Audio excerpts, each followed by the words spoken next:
How do you move a cleaning employee over to independent contractor status? That is a great question. I'm Angela Brown, and this is Ask a House Cleaner. This is a show where you get to ask a house cleaning question, and I get to help you find an answer.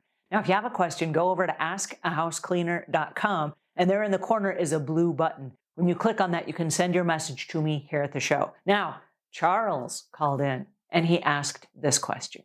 My name is Charles. I am a business owner of a cleaning company here in Florida. I've been in business for about a year and a half now.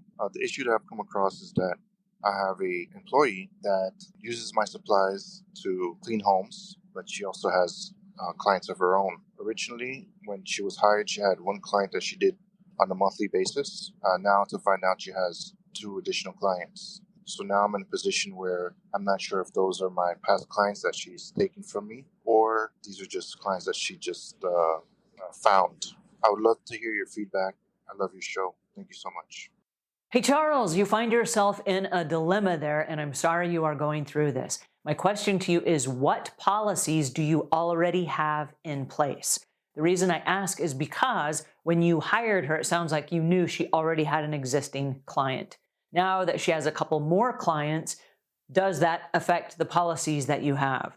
Now, oftentimes, and it's standard in the industry, when we hire cleaning employees, we ask the question right up front, are you here to be an employee so that you have a guaranteed schedule and you have employee rights and we're taking out taxes and all those things? Or are you here just to learn as much as you can so you can become your own independent contractor and run your own cleaning business? The reason we ask that question is because if a person is here on a temporary basis to learn as much as they can, and then they want to go out on their own, we are only hiring them for a temporary period of time. It'd be like hiring a seasonal Christmas shopper that comes in and helps you with your business during the holidays, and then they're gone, right? It's going to be a limited offer for the job. It's not an ongoing job. It's a limited time job, okay? That's specifically what we do. We also have them sign a non-compete, a non-disclosure, and a waiver of employee rights. So for example, if they decide they're going to go out on their own, they're going to become an independent contractor, they're going to learn your methods and your system and how to clean and all that stuff right now. When they go out on their own, they erase all of their rights as an employee. So no longer are you taking out taxes for them. They cannot file for unemployment. They cannot file for wrongful termination, for example. And so all of these things are rules of the state or rules of the jurisdiction where you live. And you do not want to screw with the rules where you live, right? There are employment laws in place for employees. But if they are leaving and they're only hired for a temporary basis, when that temporary time is up, and you might set a limit like 90 days, at the end of that 90 days, they lose all rights and they can't sue you for wrongful termination or discrimination or unemployment or any of those things, right? They're going off on their own with the intention of being their own boss. Now, we don't know if your employee is using your cleaning supplies, and we don't know if he or she has taken your clients. We don't know that.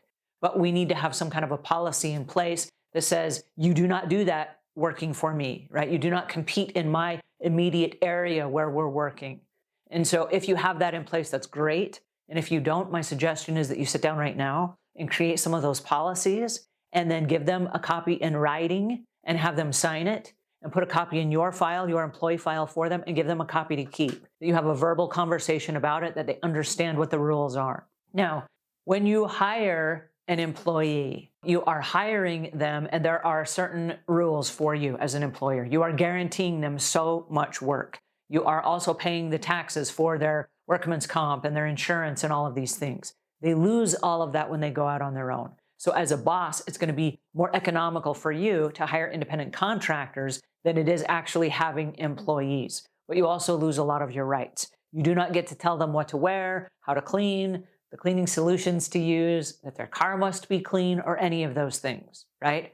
But on the cleaner's side, oftentimes cleaners want to go out on their own because they have more flexibility of scheduling. They are not reliable or responsible to you to show up at a certain time for a job. They can create their own schedule. If they don't feel like showing up, that's on them.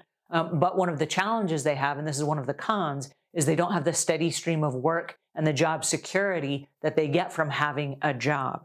So it's important that you have a conversation with your employee find out exactly what's going on and exactly what his or her intentions are, so that moving forward, you're both playing by the same rules. That way there are no surprises. And then when they do go out full-time on their own, you can help them, feed them business as you have extra business and no one to work those shifts. You can feed them business and they can have a steady stream of income coming from you from jobs that you have not filled yet with other employees. So that would be my suggestion to you. Just get all the rules and expectations clear so that there are no surprises, and so that moving forward, you both are working together and not against each other. Alrighty, I hope that helps. And if it does, give us a thumbs up. If you got questions or comments, those go in the notes below. And if you're really interested in setting the groundwork and the foundation for the employees that you hire, don't miss this next video. It's incredible as far as things you don't want to skip, because it can save you a lot of money and hassle in the long run. Until we meet again, leave the world a cleaner place than when you found it.